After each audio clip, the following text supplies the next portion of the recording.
ეპიფანე კვიპრელმა სიცოცხლეშივე მოიპოვა წმიდანის რეპუტაცია.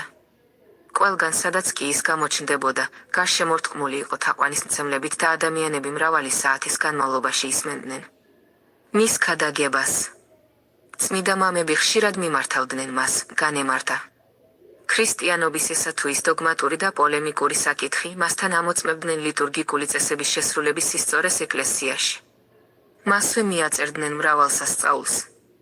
სასწაულმოქმედის ეს სახელი კიდევ უფრო იზრდება მისი სიკვდილის შემდეგ, რაშიც უთუოდ დიდი წვლილი მიუძღვით ეპიფანეს ცხოვრების ავტორებს იოვანესა და პოლიბიოს.